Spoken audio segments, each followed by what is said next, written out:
Welcome to Devicessetup, and today we will learn how to reset Asus RT-AX82U AX5400 Wi-Fi router.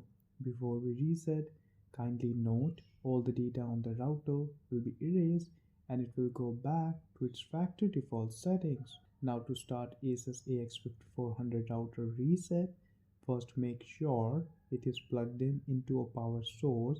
Next, locate the reset hole present on the back panel of this unit. Then press and hold it for around 10 to 15 seconds or until the power LED on the front starts blinking fast. Once it does, then release the button and let the device reboot, which usually takes around 2 minutes or more.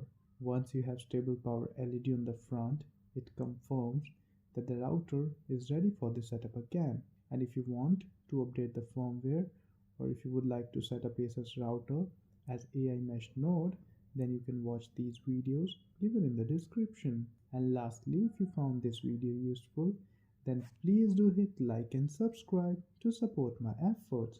Thank you.